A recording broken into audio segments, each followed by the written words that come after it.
Nous allons prier. Lève-toi, nous allons prier. Rebo Shakarabas Kantelebo Shakarabas. Seigneur, nous prenons autorité sur ces lieux au nom de Jésus. Nous décrétons et nous déclarons que toute principauté, toute autorité du monde des ténèbres qui contrôle ce territoire, qui contrôle cette nation, qui contrôle ce continent, en ce moment, nous vous lions au nom de Jésus. Nous paralysons vos œuvres, nous paralysons vos opérations, nous paralysons vos manœuvres au nom de Jésus-Christ. Toute flèche démoniaque lancée contre quiconque en ces lieux, nous rejetons cela, nous retournons cela vers l'expéditeur. Au nom de Jésus, nous décrétons et nous déclarons que tous ceux qui n'honorent pas Dieu en ce moment, en ce lieu, soient maintenant arrêtés et soumis à la volonté du Saint-Esprit. Au nom de Jésus-Christ de Nazareth, Seigneur, nous te déclarons roi, nous te déclarons maître en ce lieu. Viens et commence à régner à partir de maintenant. Viens régner sur nos cœurs, viens régner sur nos âmes, viens régner sur nos esprits, viens régner sur nos pensées. Toute puissance de distraction soit anéantie au nom de Jésus. Toute puissance de religion soit anéantie au nom de Jésus. Toute puissance de raisonnement soit anéantie au nom de Jésus. Toute puissance d'obstacle, de blocage soit anéantie au nom de Jésus. Nous faisons que toute opposition, notre marche-pied en ce moment, au nom de Jésus. Alléluia. Tu peux t'asseoir dans Jésus. Alléluia, alléluia, alléluia. Alléluia. Il faut que tu ouvres ton cœur. Parce que Dieu va te parler. Il va te dire des choses peut-être que tu n'as pas encore entendues. Parce que notre Dieu est un Dieu des choses nouvelles. Et si tu n'es pas disposé dans ton cœur, tu vas manquer ce qu'il a préparé, ce qu'il a prévu pour toi. Parce que ce soir, il veut délivrer quelqu'un. Ce soir, il veut délivrer quelqu'un. Le ciel est ouvert. Sa présence est là. Il est ici. Il est assis là. Il est assis sur sa chaise. Et il te connaît. Il connaît ta situation. Il connaît ton problème. Il connaît ta maladie. Il connaît tes inquiétudes. Il connaît ton souci. Il connaît tes échéances. Il connaît tes combats. Il connaît ta vie mieux que toi-même. Donc ouvre ton cœur pour l'écouter, afin que tu ne viennes pas dans sa présence et que tu rentres à la même personne. Tu peux venir dans la présence de Dieu et rentrer sans avoir été visité par Dieu. Parce que Dieu ne visite pas ceux qui viennent dans sa présence.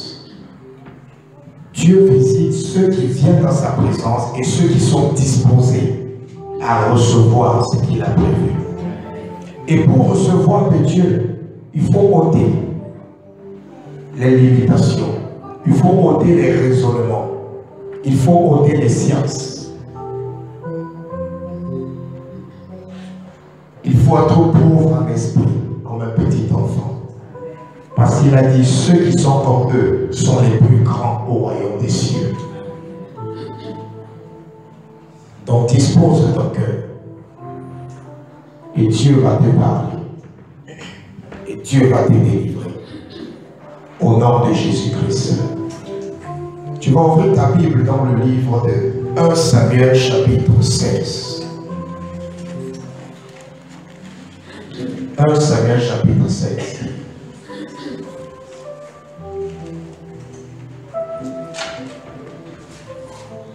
1 Samuel chapitre 16.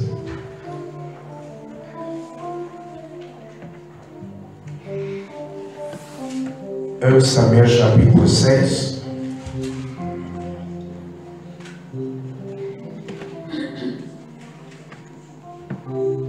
Et nous allons lire à partir du verset 14 au verset 23. 1 Samuel chapitre 16, verset 14 au verset 23. Est-ce que tout le monde est à la page?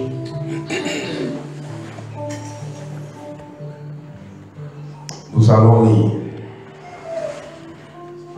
Samuel se leva et s'en alla à Rama. L'esprit de l'Éternel se retira de Saül, qui fut agité par un mauvais esprit venant de l'Éternel. Les serviteurs de Saül lui dirent: voici un mauvais esprit de Dieu t'agite. Que notre Seigneur te parle. Tes serviteurs sont devant toi. Ils chercheront un homme qui sache jouer de la harpe.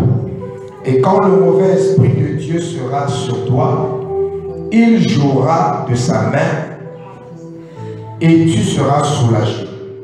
Saül répondit à ses serviteurs: trouvez-moi donc un homme qui joue bien et amenez-le-moi. L'un de ses serviteurs prit la parole et dit: voici, j'ai vu un fils d'Isaïe de Bethléemite qui sait jouer. C'est aussi un homme fort et vaillant, un guerrier, parlant bien et d'une belle figure. Et l'Éternel est avec lui. Saül envoya ses messagers à Isaïe pour lui dire: envoie-moi David ton fils, qui avait les brebis. Isaïe prit un arbre qu'il chargea de pain, d'un autre de vin et d'un chevreau, et il envoya ces choses à Saül par David son fils. David arriva auprès de Saül. Il se présenta devant lui. Il plut beaucoup à Saül et il fut désigné pour porter ses armes. Saül fut dit à Isaïe: je te prie de laisser David à mon service, car il a trouvé grâce à mes yeux. Et lorsque l'Esprit de Dieu était sur Saül, David prenait la harpe, jouait de sa main. Saül respirait alors plus à l'aise et se trouvait soulagé, et le mauvais esprit se retirait de lui. Alléluia. Nous savons tous que la Bible est claire dans le livre d'Osée. Dieu dit que mon peuple périt faute de connaissance. Pas faute de prière, pas faute de jeûne, mais faute de connaissance. Faute d'ignorance. Ignorance de la vérité. Ignorance de ce qui se passe dans le monde des ténèbres. L'apôtre Paul a dit: nous ne sommes pas ignorants des dispositifs de Satan. Et le peuple de Dieu aujourd'hui, l'Église souffre. L'Église est devenue victime du monde, une victime de Satan, parce qu'elle est ignorante des dispositifs de Satan. Ce que tu ignores, c'est ce qui va te tuer. Ce que tu ne connais pas, c'est ce qui va te rendre esclave. Ce que tu n'as pas encore découvert, c'est ce qui va te maintenir dans la captivité. Et c'est pour ça que Dieu a dit: mon peuple, faute de connaissance, va périr. Il lui faut la connaissance pour vivre. Il lui faut la connaissance pour survivre. Il lui faut la connaissance pour se battre. Il lui faut la connaissance pour remporter le combat.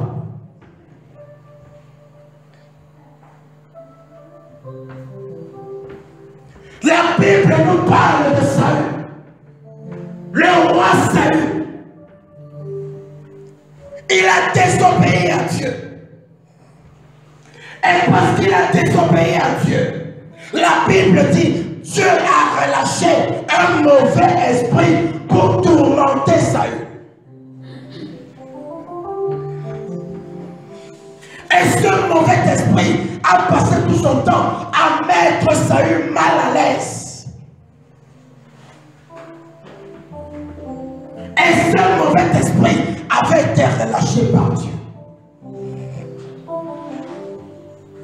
Et la Bible nous dit, dans le livre de Thessaloniciens, que Satan est l'imitateur de Dieu. Tout ce que Satan fait, il copie ce que Dieu fait. C'est pour ça que de même qu'on baptise les gens à l'église, lorsque tu vas voir les occultes, les satanistes, ils te font passer une séance d'initiation où ils vont aussi te baptiser.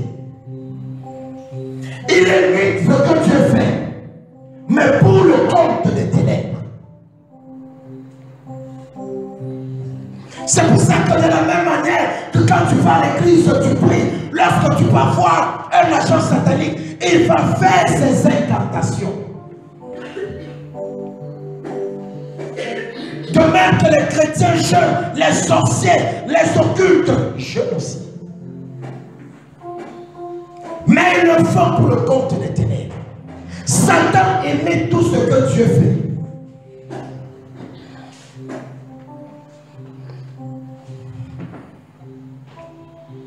Et un des moyens que Satan utilise le plus pour contrôler nos vies, pour diriger nos pas, pour nous amener à accomplir son agenda, ce sont les mauvais esprits.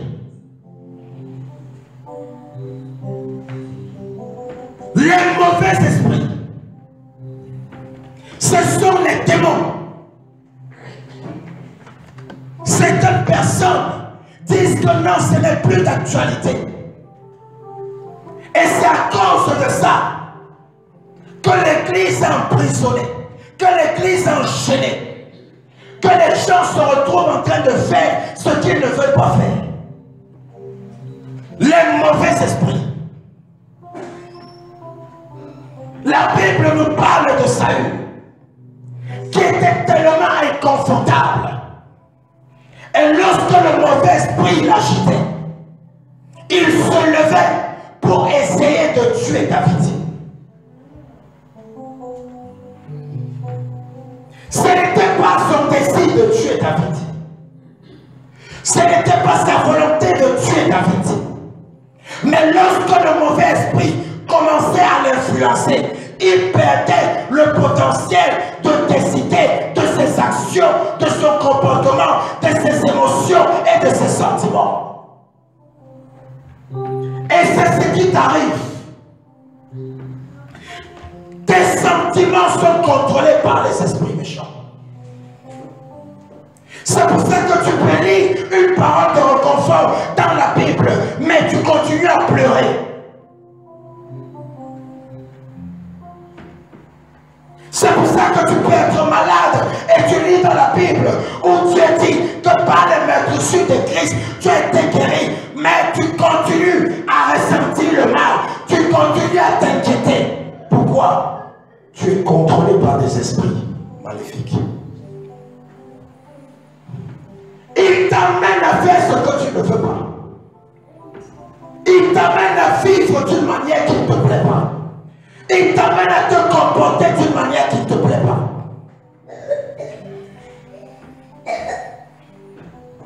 Tu dois savoir une chose, que tu n'es pas la chair que tu vois avec tes yeux. Un être humain est un esprit qui habite dans un corps. Ce que tu vois ici, ce n'est pas moi.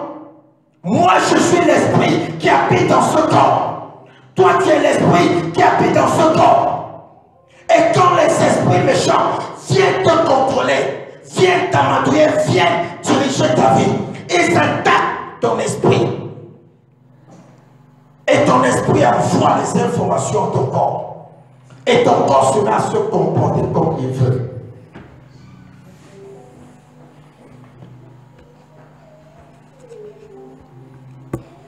Et nous avons contracté ces mauvais esprits au travers de plusieurs fois. La Bible dit, Saül a péché, Dieu a relâché le mauvais esprit.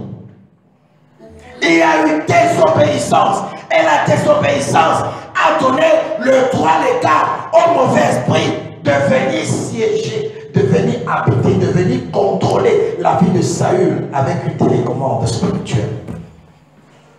Et ta vie est télécommandée avec une commande spirituelle. C'est pour ça que tu sais que c'est pas bien de te masturber, mais tu continues à te masturber. Parce que lorsque le désir arrive, tu ne peux pas supporter, tu ne peux pas te contenir. Il faut que tu le fasses pour que tu te relâches.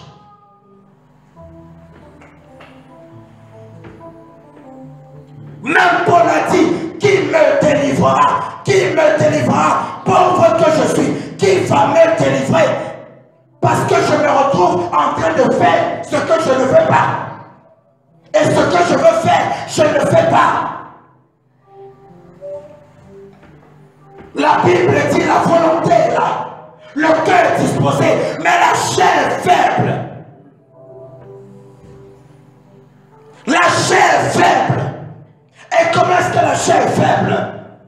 Parce que ton esprit est influencé, est possédé, est contrôlé par les esprits méchants.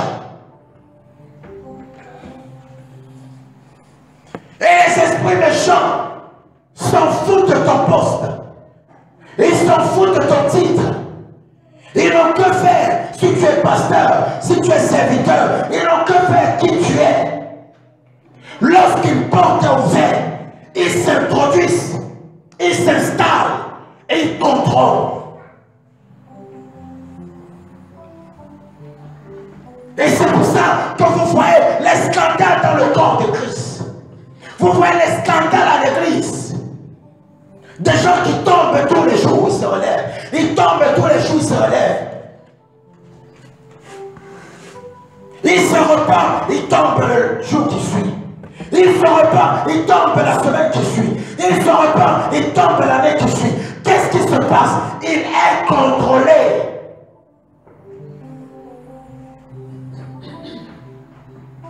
Il a besoin d'une délivrance de ses esprits. C'est pour ça que l'une des choses que Jésus faisait le plus, c'était de chasser les démons. C'était de chasser les démons. Un chrétien qui ne chasse pas les démons est une habitation des démons qui s'ignore. Si tu ne chasses pas les mauvais esprits, tu es une habitation des mauvais esprits, mais tu ignores cela.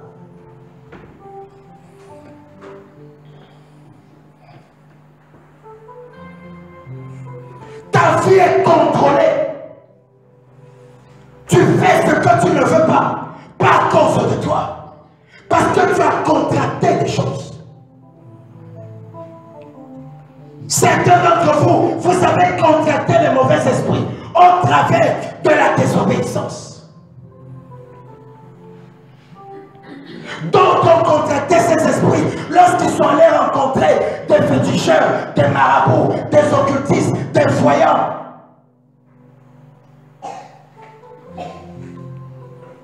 Parce qu'à chaque fois que vous rencontrez ces personnes, ils relâchent dans vos vies un esprit méchant, un esprit mauvais. Mais vous ne pouvez pas voir ça avec vos yeux. Vous ne pouvez pas sentir ça. Mais tout ce que vous pouvez constater, ce sont les fruits de cet esprit dans votre vie. Ce sont les effets de cet esprit dans votre vie. On dit qu'on est rempli du Saint-Esprit. On a le Saint-Esprit en soi. Mais la Bible dit, tu reconnaîtras l'arbre par le fruit. Si c'est le Saint-Esprit qui dirige ta vie, pourquoi les fruits qui en découlent de ta vie ne reflètent pas ce que Dieu demande? Ce n'est pas une affaire d'avoir la Bible en main. Ce n'est pas une affaire d'être serviteur de Dieu. Ce n'est pas une affaire d'être chrétien. Ce n'est pas une affaire de prêcher, d'évangéliser. Non. C'est une affaire de délivrance et de combat spirituel.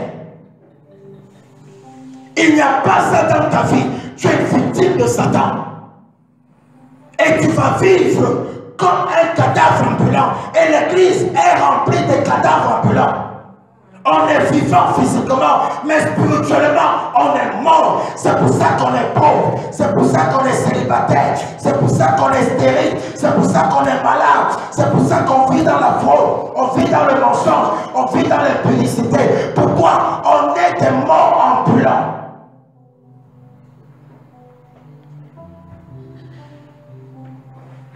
On est des morts ambulants. Satan contractait les mauvais esprits au travers des rapports sexuels hors du mariage.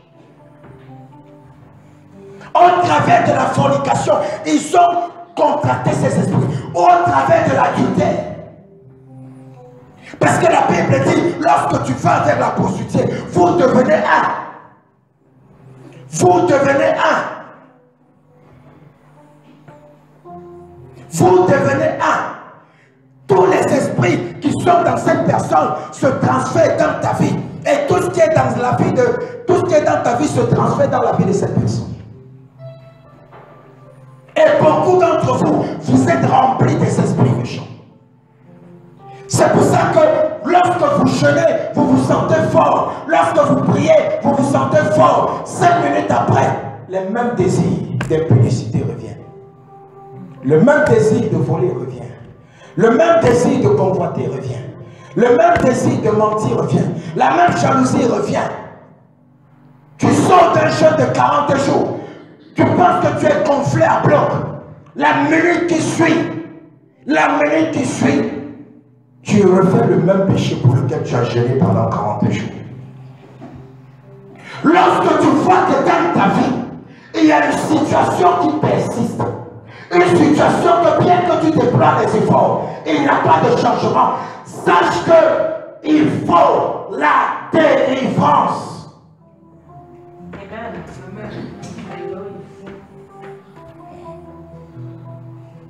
Les gens ont dit que non, lorsqu'on est chrétien, on n'a plus besoin de délivrance. Lorsqu'on a donné sa vie à Christ, on n'a plus besoin de délivrance. Christ nous a déjà délivrés sur la croix. Mais pourquoi tu es chrétien? Dans les rêves, on vient encore te donner à manger. Pourquoi tu es chrétien? Dans les rêves, tu te retrouves à avoir des rapports sexuels. Pourquoi tu es chrétien? Tu continues à mentir, tu continues à voler, tu continues à vivre dans la fraude. Pourquoi tu es chrétien? Tu continues à vivre dans l'impudicité. Est-ce que ta vie a vraiment changé? Est-ce que ta vie a vraiment changé? Est-ce que ta vie a changé?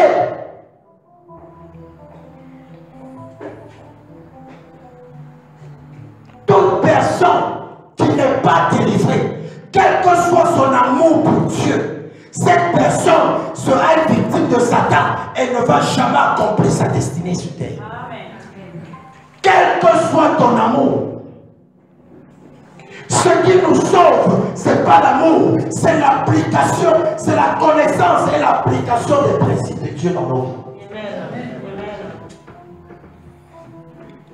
Il y a beaucoup d'amoureux, beaucoup de personnes remplies d'amour qui ont commis des meurtres. Remplis d'amour, ils ont commis des meurtres.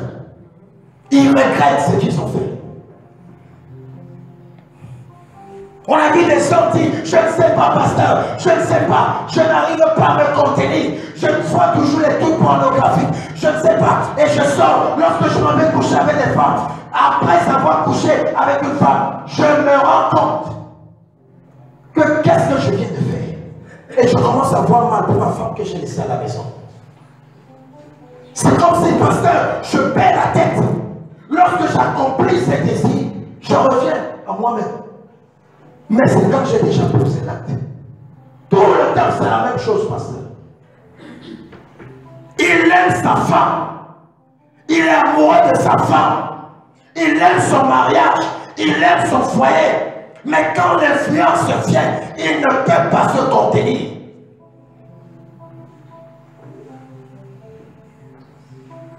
C'est pour ça que tous ceux qui ont eu le cancer du tabac, eux tous, ils savaient que le cancer était déjà sur le chemin, mais ils ne pouvaient pas s'arrêter. Ils ont continué à fumer. Pourquoi? L'esprit les commandait de fumer. Amen. Et ce n'était pas pour les satisfaire. Parce que ce que tu fais, tu penses que ça te satisfait. Mais lorsque tu as fini de poser l'acte, maintenant tu commences à regretter, tu commences à te sentir mal. Ça veut dire que quoi? Tu as cru que tu étais en train de te satisfaire, mais tu es en train de satisfaire les esprits qui t'habitent. Parce qu'après les avoir satisfaits, maintenant tu reviens à toi-même. Tu dis, ce que j'ai fait mal, ça me dégoûte. Je suis dégoûté de ma vie. Ce n'est pas toi que tu satisfais, c'est ceux qui t'habitent, c'est celles qui t'habitent, c'est eux que tu es en train de satisfaire.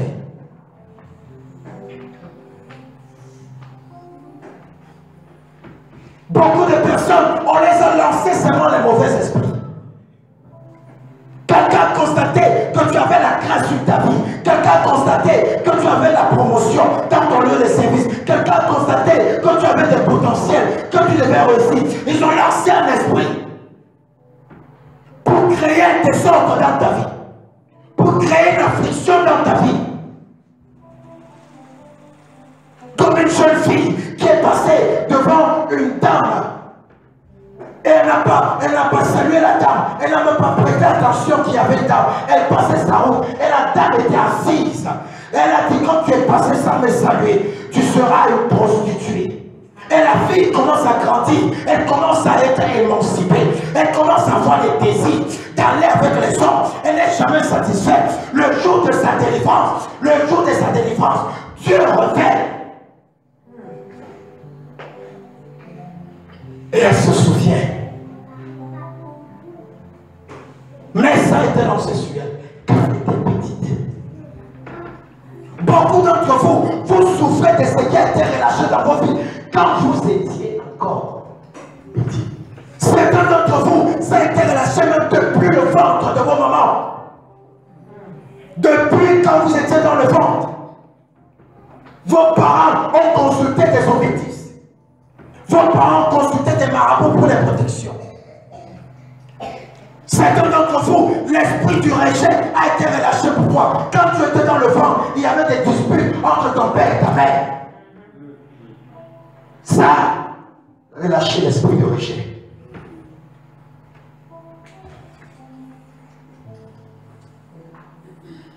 De même que lorsque tu nais, tu hérites du code génétique de tes parents. Tu hérites aussi du code spirituel de tes parents. Tous les esprits qui contrôlaient tes parents contrôlent ta vie. Tous les esprits qui animaient tes parents animent ta vie. Et c'est pour ça que tu vas te voir en train de vivre contre ton père, de vivre contre ta mère, de vivre contre ton oncle, de vivre contre ton grand-père. Et on va dire, mais celui-là, il fait tout comme son grand-père. Hein? Non, il ne fait pas tout comme son grand-père. Il fait tout comme les esprits qui animaient son grand-père.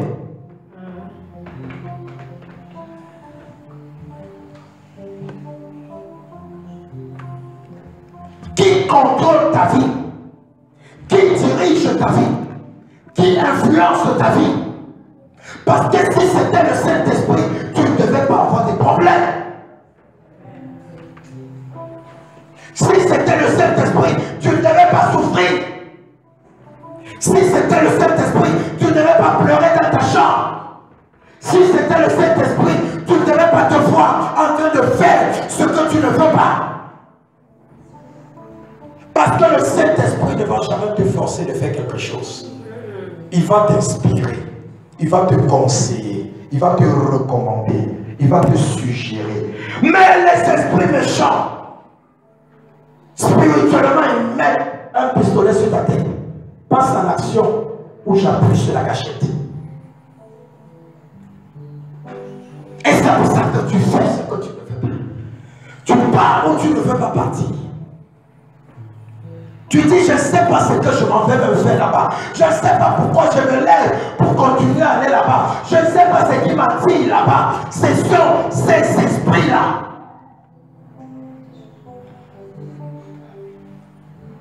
Et tu ne peux pas avoir la victoire contre eux si tu ne changes pas ta manière de prier.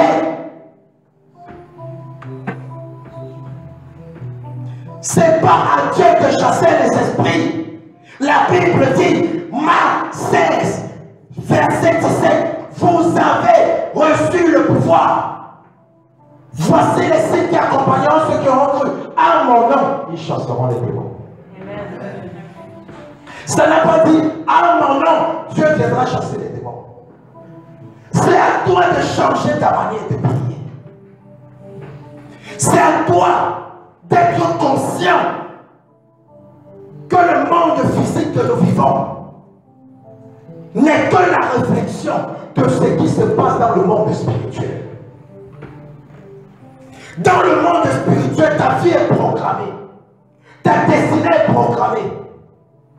Tout ce que tu fais est planifié. Mais parce que tu ne combats pas spirituellement, tu vis comme un esclave. Tu deviens pauvre comme les membres de ta famille. Tu abandonnes les études comme ton père.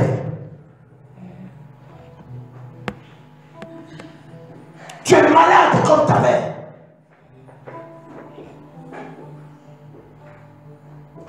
Tu es limité comme ton grand-père. Pourquoi? Parce que ça a été programmé. Et ces esprits sont là pour travailler. Certains d'entre vous, on vous rejette dans des endroits où vous partez. Parce que lorsque vous arrivez là-bas, ce n'est pas vous qu'on voit, c'est ces esprits qu'on voit. Comme ce jeune frère, lorsqu'il entre dans l'ascenseur, les gens crient comme s'ils ont vu un démon, ils fuient. Mais lui, il se regarde au miroir, il voit que il est normal, il est bien habillé, il est présentable. Mais lorsque les gens le voient, les gens fuient comme s'ils ont vu une créature monstrueuse. Mais il se regarde au miroir, il se voit. Les gens voient l'esprit qui l'habite, mais lui, il ne sait pas. Et à cause de ça, tu dis, les gens me rejettent, les gens ne m'aiment pas, les gens me rejettent, les gens ne m'aiment pas, tout ce que je fais ne marche pas, Dieu ne m'aime pas, Dieu m'a abandonné, quel est ce Dieu que je prie, il ne fait rien, c'est pas Dieu, c'est pas Dieu, ce sont les démons, c'est pas les gens, ce sont ces esprits qui t'animent. Ces esprits présentent aux gens quelque chose d'autre que toi tu présentes. Certaines personnes ne sont pas mariées parce que ces esprits les amènent à manifester un comportement, une attitude ou un caractère qui va repousser tout prétendant ou toute prétendante. Et on va se dire, pourquoi je n'arrive pas à me marier? Qu'est-ce qui ne va pas? Qu'est-ce qui ne va pas? Qu'est-ce qui ne va pas? Pourquoi je n'arrive pas? Tu vas commencer à dire, les femmes, toutes les femmes sont mauvaises. Toutes les femmes avec qui j'essaie de commencer une relation, elles me déçoivent, elles me déçoivent. Ce ne sont pas elles. C'est toi le problème. C'est les esprits qui t'habitent le problème. Mais toi, tu ne sais pas, tu accuses les autres. Tu accuses les autres, alors que c'est toi le problème. Mais tu ignores que tu es un malade qui s'ignore. Tu es un esclave qui s'ignore. Tu es un captif qui s'ignore. Tu es un prisonnier qui s'ignore. Tu es prisonnier de ta condition. Tu es prisonnier de tes problèmes. Tu es prisonnier de tes souffrances. Tu es prisonnier de tes peines. Et à cause de ça, quand les païens te regardent, ils disent que non, Si je donne ma vie à Dieu, je vais devenir misérable comme ce frère ou cette soeur. Je préfère encore vivre dans le monde parce que je suis plus joyeux que lui. Je suis plus heureux que lui. Je suis plus prospère que lui. La parole de Dieu est vraie.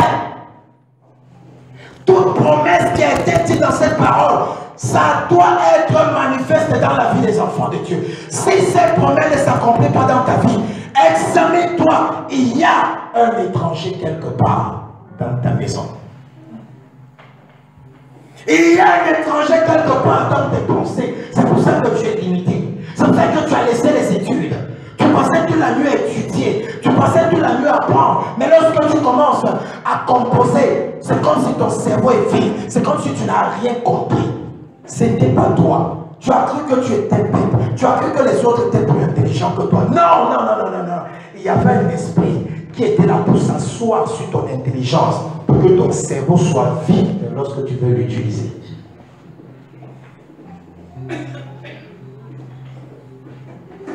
Tout ce qui se passe dans ce monde physique n'est qu'une réflexion des choses spirituelles. Tout est spirituel. Tout prend naissance dans le spirituel. Ça fait que quand tu rêves, quand tu as frappé dans les rêves, tu te lèves le matin, tu as mal au corps. On a sémé cette douleur dans tes rêves, dans le monde spirituel. Tout ce que tu vois dans les rêves, n'appelle pas ça cauchemar, n'appelle pas ça mauvais rêve, non. C'est ta vie spirituelle. Tu vois ce qui se passe dans le monde spirituel. Et tout ce que tu vois là-bas, c'est ça qui se reproduit dans ta vie physique.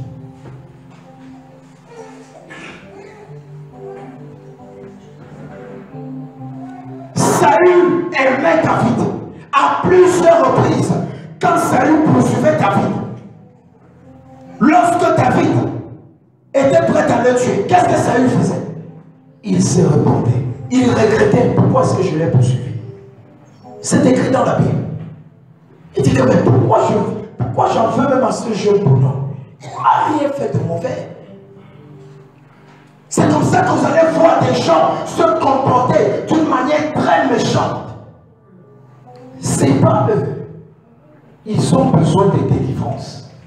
Ils sont habités par les esprits méchants. Ils sont contrôlés par les esprits méchants. Quand ces esprits méchants viennent dans ta vie, ils t'amènent à faire des choses que tu n'as jamais imaginé que tu pouvais faire. Et tu vas te poser la question, je ne savais pas que je pouvais faire ce type de choses. Non. Ce n'était pas toi, c'est l'esprit méchant qui est en toi. Si tu ne chasses pas ces esprits, ils vont continuer à contrôler ta vie. Ils vont continuer à empoisonner ta vie. Ils vont continuer à te rendre misérable. Ils vont continuer à repousser toutes les connexions divines que Dieu avait prévues pour toi. Souvent tu pleures, il n'y a personne pour m'aider, il n'y a personne pour m'aider, alors que Dieu a déjà envoyé toute une armée pour t'aider. Mais qu'est-ce qui se passe? Ces esprits sont là pour les repousser. Ces esprits sont là pour les repousser. Ils te voient, ils ne te remarquent pas. Parce que ces esprits-là, ils changent ton image. Tu penses que les gens te voient tel que tu parais, mais ce n'est pas toi. C'est pour ça que tu pars chercher du travail. On t'appelle, on cause très bien avec toi au téléphone. Lorsque tu arrives pour l'interview, c'est comme si tu es en train de parler avec quelqu'un d'autre. La personne n'est même pas intéressée à toi. Il a causé avec toi. Mais ce qu'il est en train de voir pendant l'interview, ce n'est pas toi. C'est l'esprit qui t'habite.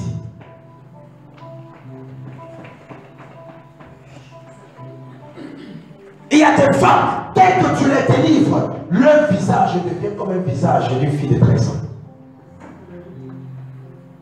Il y a des femmes, si tu les regardes physiquement, ou des hommes, tu les regardes, tu vas dire, non, non, non, cette personne a peut-être 70 ans. Mais lorsqu'il te dit son âge, qu'il n'a même pas encore 40 ans, tu n'arrives pas à croire. toi-même la démarche est déformée. La Bible nous parle d'une femme qui marchait comme ça. Pendant toute sa vie, elle marchait comme ça. Et la Bible dit, Jésus s'est venu toucher son dos. L'esprit qui était dans son dos est parti. Elle s'est mise à marcher comme ça. Amen. Quel était son problème? C'était pas elle. Quel était son problème? C'était l'esprit qui habitait dans son dos. Tu souffres parce que tu es lié. Tu souffres parce que tu es attaché. Tu souffres parce que tu as besoin de délivrance et tu ne sais pas. Parce qu'on t'a enseigné que si tu es en Christ, tu es une nouvelle créature. Toutes choses sont devenues nouvelles. C'est ce qu'on t'a enseigné. C'est vrai, c'est la parole de Dieu. Mais la même parole de Dieu dit aussi, on reconnaîtra le bon arbre par son fruit. Amen. Si tout a changé dans ma vie, pourquoi je continue à vivre les mêmes problèmes, les mêmes échecs, les mêmes blocages, les mêmes personnes, les mêmes types de personnes? Pourquoi c'est les mêmes types de personnes que je rencontre?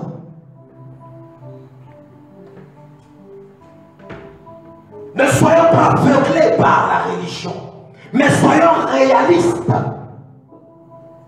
Parce que notre Dieu est un Dieu réaliste.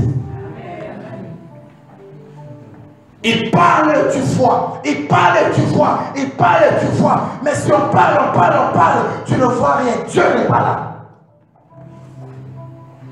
C'est la fiction. C'est la religion. Dieu, lorsqu'il parle, tu vois. Lorsqu'il parle, tu constates. Lorsqu'il parle, tu réalises. Lorsqu'il parle, tu conçois. Lorsqu'il parle, tu perçois.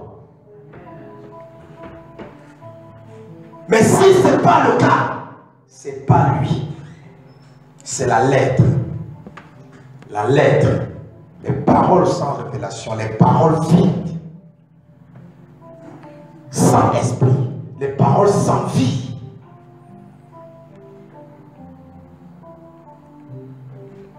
La Bible dit dans Galates, ne vous y trompez pas. Ce que l'homme aura semé, il récoltera. Ça veut dire que quoi?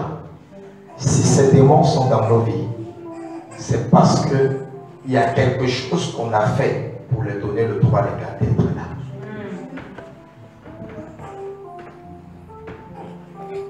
Au lieu de se plaindre, il faut demander à Dieu, quelle est la porte d'entrée de ces esprits dans ma vie? Pourquoi avant de dormir, je prie pendant 1 heure de temps, j'invoque le sang de Jésus, mais je me retrouve encore en train d'être frappé dans les rêves. Je me retrouve encore en train d'être empoisonné dans les rêves. Je me retrouve encore en train d'avoir des rapports sexuels dans les rêves. Pourquoi, Seigneur? Pourquoi je suis en train de jeûner assez, mais je me retrouve en train de manger dans les rêves? Et il y a des portes ouvertes dans ta vie. Ça peut venir de toi. Ça peut venir de tes parents, ça peut venir de tes grands-parents, ça peut venir de tes ancêtres. Mais sache qu'il y a des portes ouvertes dans ta vie qui donnent le droit légal à ces puissances d'être là.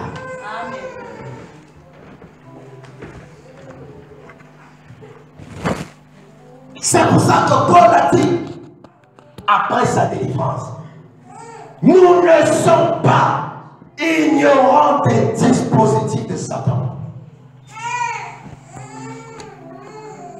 Tu as tant souffert parce que tu ignorais de quoi tu souffrais. Tu pensais que le chômage c'était ça ton problème. Tu pensais que le célibat c'était ton problème. Tu pensais que la pauvreté, les blocages c'était ton problème. Tu pensais que la masturbation c'était ton problème. Tu pensais que l'adultère, la fornication, c'était ton problème. C'est pas ça ton problème. Ton problème, c'est ce qui habite en toi et qui t'amène à faire ces choses-là. Tout ce que tu fais, tout ce que tu vis, ce ne sont que les conséquences, ce ne sont que les symptômes de ta maladie. Mais ta maladie, c'est ce qui génère ce que tu vis.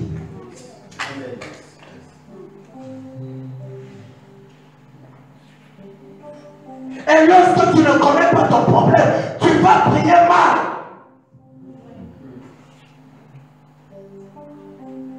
Tu seras malade. Tu vas te mettre en train de prier. Seigneur, guéris-moi. Qui t'a dit que cette maladie est due à quelque chose de naturel?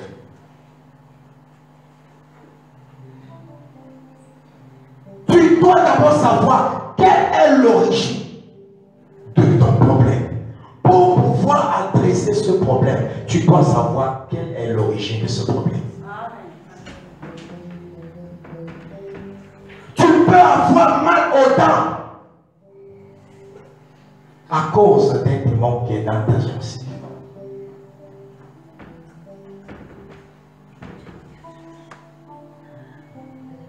Et la Bible dit,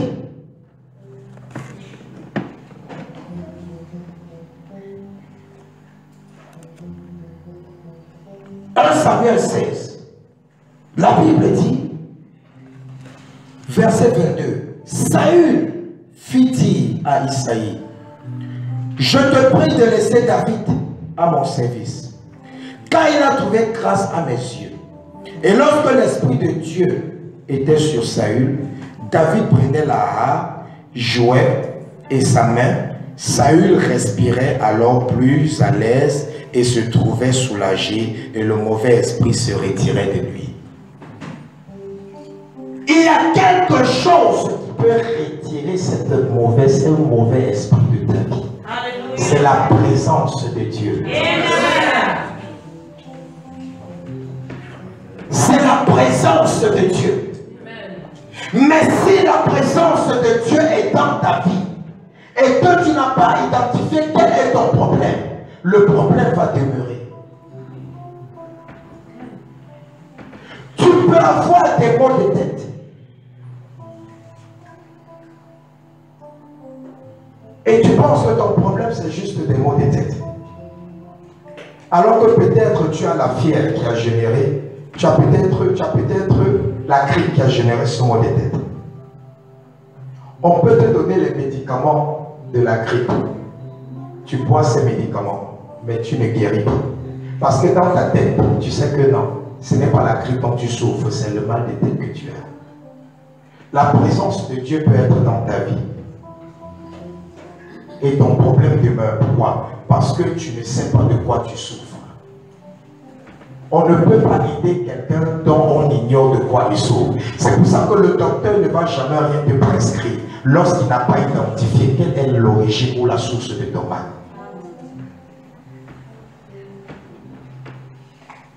Le docteur a les médicaments, mais il ne peut pas t'aider parce qu'il ne sait pas de quoi tu souffres.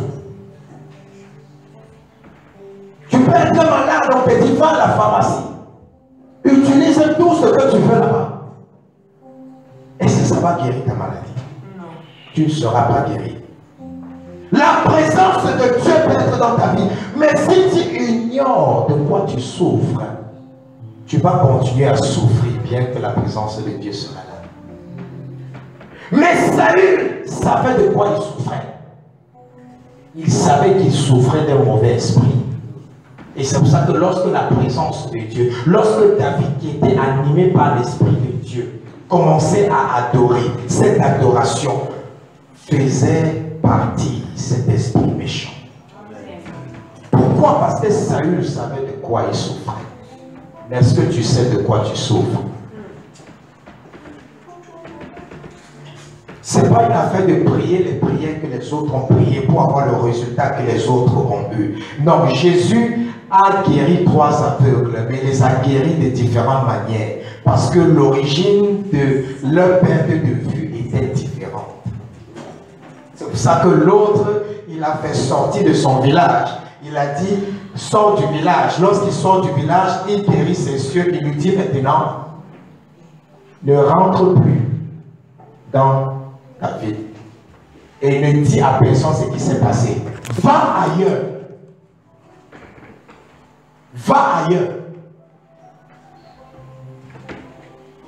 L'autre aveugle qui voit, il dit seulement on voit. Ses yeux s'ouvrent, il se met à voir. L'autre aveugle, il crache, il fait la peau avec, il met sur ses yeux, il dit que maintenant marche jusqu'au puits qui est là-bas, va laver tes yeux. Pourquoi? Ils avaient le même problème. Ils ne voyaient pas, mais ils ne souffraient pas de la même maladie. C'est pour ça qu'il a utilisé différents médicaments, différentes stratégies, différentes prières pour résoudre le problème de ces trois personnes. C'est pas parce que l'autre était célibataire, elle a fait ou il a fait ce type de prière, il s'est marié, que toi tu vas aller faire le même type de prière ou faire la même chose que la personne a fait et tu vas aussi te marier. Non. Est-ce que vous souffrez de la même chose? Est-ce que vous avez le même problème? Est-ce que l'origine de votre situation, de votre célibat est la même? C'est pour ça que lorsqu'il n'y a pas de révélation dans la vie d'un chrétien, il est mort spirituellement. Il est mort spirituellement. Tu peux lire la Bible comme un intellectuel, comme la lettre. Et la Bible dit que la lettre tue. La lettre tue. C'est pour ça que les gens sont confus. Ils disent même que la Bible se contredit. Pourquoi? Parce qu'il y a zéro révélation. Il y a zéro révélation.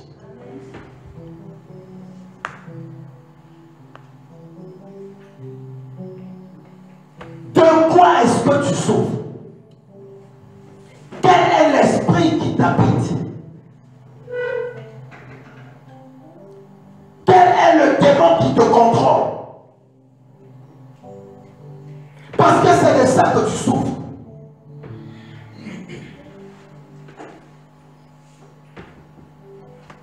C'est pas parce que tu as demandé pardon pour ton péché que tu seras délivré.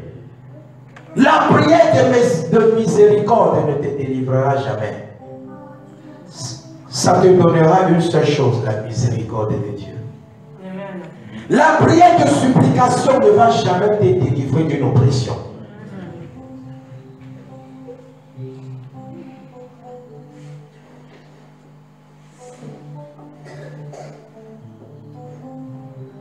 C'est seulement la prière de délivrance qui va te délivrer. C'est la prière du combat spirituel qui va te donner la victoire sur les batailles spirituelles que tu vis dans ta vie. Parce que tout ce que tu es en train de vivre, c'est spirituel. Tu penses que c'est physique, c'est spirituel. Parce que quand tu vas commencer à prier avec la révélation, pas avec ton intelligence, tu vas commencer à découvrir des choses. Tu vas commencer à réaliser des choses. Tu vas commencer à remarquer des choses dans ta vie qu'avant, tu ne constatais pas. Il y a des gens qui vivent dans le péché et ils ne savent même plus qu'ils sont en train de pécher. Parce que les esprits mauvais ont déjà possédé leur esprit. Quand les esprits mauvais arrivent à posséder ton esprit, tu perds la conscience. Et quand tu perds la conscience, tu es en train de faire le mal, mais tu as l'assurance que non, tu es dans les voies de Christ. On te dit que mon frère, tu es en train de faire du mal. Tu dis que non, il est écrit. Parce que Satan va te donner les versets bibliques pour justifier ton péché. Alléluia. Amen. Et parce qu'il a tué ta conscience. Beaucoup de chrétiens ont une conscience déjà morte. C'est pour ça qu'on peut vivre dans l'iniquité tous les jours. Et ça ne nous empêche pas d'aller à l'église et rire. Ça ne nous empêche pas d'aller à l'église et être dans la joie. On est dans la présence de Dieu, mais on ne se sent plus mal. Alors qu'on vit mal, mais on ne se sent plus mal. Quand tu arrives déjà à cette étape, sache que Satan a déjà tué ta conscience. Lorsque ta conscience est déjà morte comme ça, ton billet d'avion pour l'enfer est déjà réservé. Pas en deuxième classe, première classe.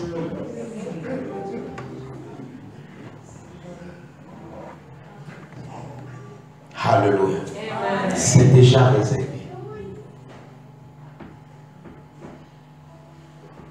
Mais la Bible dit dans 1 Jean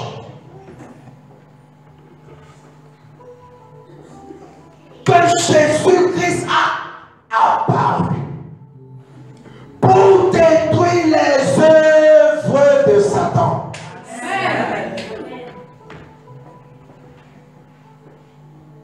dit dans un chant, Jésus-Christ a apparu pour détruire les œuvres de Satan. C'est ce que Jésus est venu faire. Quand la lumière vient, les ténèbres doivent disparaître. Je peux te voir parce qu'il y a la lumière. Mais si on éteint ça, je ne peux plus te voir. Quand la lumière vient, les ténèbres ne peuvent plus négocier. Ils doivent partir. Ils doivent partir. Ils doivent partir.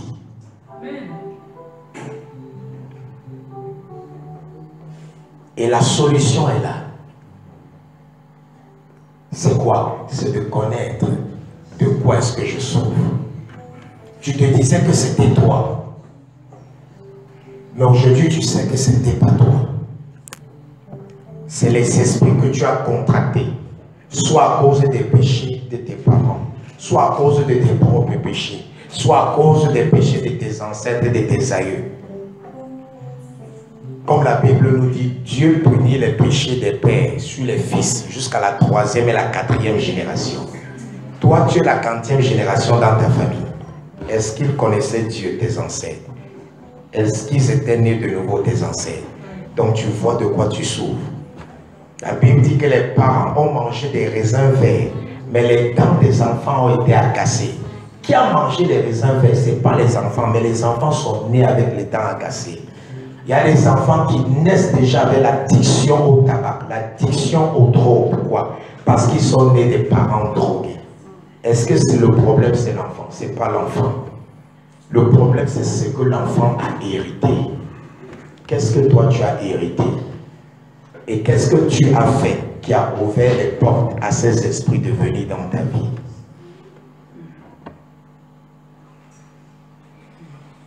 Mais tout ce que Dieu te demande, c'est de te repentir. Amen. Afin que lui, il vienne déloger ce qui est tout étranger qui est entré dans ta vie. Amen.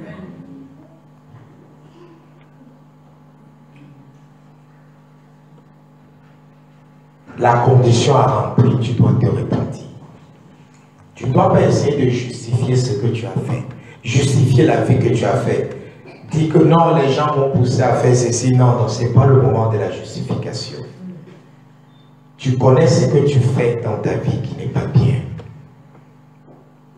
Que tu sois né de nouveau ou pas, tout être humain a un degré de connaissance du bien et du mal. Et Dieu le juge avec. Tu connais ce que tu fais qui est mal, mais tu continues à faire. Et Dieu veut te délivrer de ça ce soir. Amen. La Bible dit, tu ne peux pas rencontrer Dieu et rester la même. Et Jésus est ici. Jésus est ici. Si tu es disposé dans ton cœur, si tu t'es déshabillé dans ton cœur, pour montrer à Dieu tout ce qui ne va pas dans ta vie, tu vas sortir de cette salle libre au nom de Jésus. Amen. Tu vas sortir de cette salle libre. Tout va dépendre de toi. Si tu t'amuses, Dieu va s'amuser. Si tu es sérieux avec ta vie, Dieu sera sérieux avec ta vie. Si tu es honnête, Dieu sera honnête avec toi. Dieu a dit, si tu m'honores, je t'honore. Si tu me méprises, je te méprise.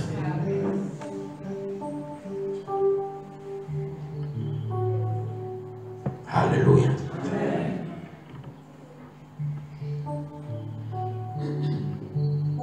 Tu vas parler à Dieu. Tu vas lui dire tout ce qui ne va pas dans ta vie. Tu vas lui rappeler toutes les choses dont tu souffres. Et tu vas implorer sa miséricorde. Et si tu es sincère, après ça, les prières que nous allons faire, toi-même tu vas constater le changement. Sa puissance est ici. Son onction est ici. Et tu vas le voir à l'œuvre. Ton problème qui a tant duré, Aujourd'hui, c'est son dernier jour. Ta maladie qui a tant persisté, aujourd'hui, c'est son dernier jour. Cette condition qui a maintenu toute ta famille, toute votre descendance dans une vie médiocre, dans une vie misérable, ce soir, c'est le dernier jour de ce problème. Tout dépend de toi. Si tu veux sortir sans les fardeaux avec lesquels tu es entré, Jésus demande une seule chose. Venez à moi, vous qui êtes fatigués et chargés, afin que je vous donne le repos. Jésus ne nous donne pas le repos en nous montrant une chambre où on va se coucher pour dormir et se reposer. Non. Il vient, il nous décharge. Il vient, il nous débrouille. Il nous déshabille de tous ces habits que Satan a mis sur nous. Il enlève tous les étrangers, tout ce qui est illégal spirituellement dans notre vie. Il enlève ça. Quand il enlève ça, tu entres dans le repos. Les gens croient que le repos, c'est avoir un temps pour s'asseoir, un peu s'assoupir. Non, le repos, c'est que tu vis ta vie. Tu es dans la joie. Tu es dans le bonheur. Il n'y a pas d'inquiétude. Tout ce que tu touches marche. Tout ce que tu dis s'accomplit. Tout ce que tu désires, tu acquiers. C'est ça le repos. Quand on est dans le repos, on ne fait plus des efforts. On devient comme David. La grâce commence à le suivre. C'est plus lui qui suit la grâce. Il monte, la grâce le suit. Il descend, la grâce le suit. Il ferme même sa porte. La grâce passe sous la porte pour venir à lui. Amen. Ça commence à l'accompagner. Ce n'est plus lui qui poursuit ça. C'est ça qu'on appelle le repos. Comment peux-tu dire que tu es dans le repos, mais tu es toujours en train de souffrir? Tu es dans les inquiétudes, tu es stressé, tu es dépressé. Il n'y a pas de repos dans ta vie. Tu as besoin du vrai repos. Élève ta voix, commence à parler à Dieu. Commence à lui dire de quoi tu souffres. Commence à lui dire de quoi tu souffres. Sous un fond d'adoration. Parce qu'il va te délivrer tout à l'heure. Il va te délivrer tout à l'heure. Il va te délivrer tout à l'heure. Ribo shaka varias que terebosa. Azekiribo shaka varias que tereboshi. Il va te délivrer tout à l'heure. Ribo shaka varias que terebosa. Rebraska terebo shaka yabasa. Ouvre ton cœur, ouvre ton cœur. Rabraska terebose. Rabasaka. Rebo shakata. Vasike sotapa. Rebrashaka. Rebrashaka. Vasike rebosha. Vasaka rabasha. Reboshe kerebosa. Vide ton cœur. Vasaka rabasha. Vide ton cœur. Aujourd'hui, c'est le jour de ta délivrance. Aujourd'hui, c'est le jour de ta libération. Ces démons avec lesquels tu es venu, ils vont partir sans toi. Cette condition avec laquelle tu es venu, elle va partir sans toi.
Jésus est venu pour détruire les œuvres du Satan. Il va le faire dans ta vie ce soir. Humilie-toi devant sa face. Humilie ton cœur. Humilie ton esprit.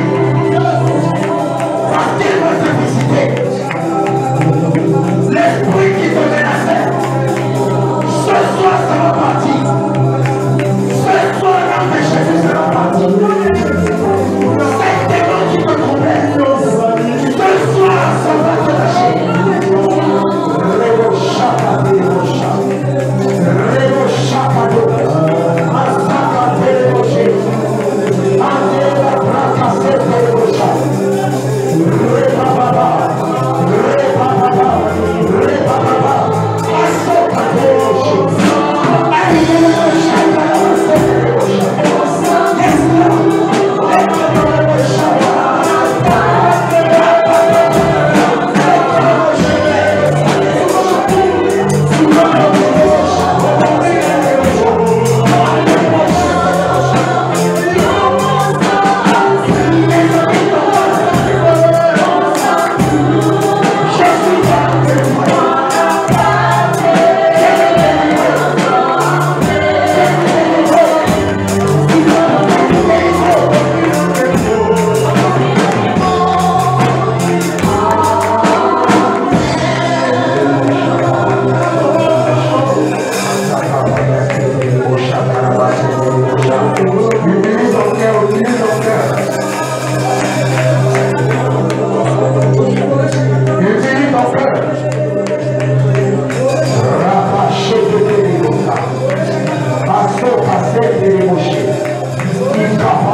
Le feu de Dieu commence à l'exploser.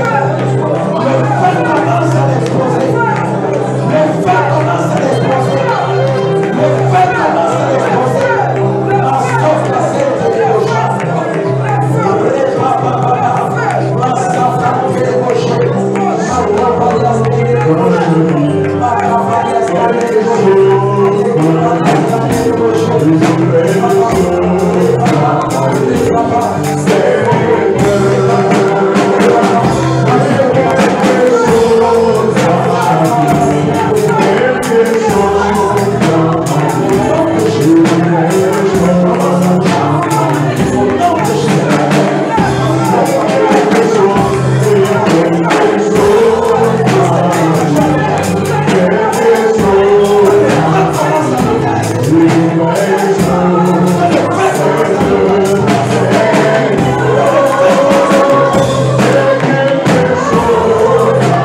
Dans ma vie,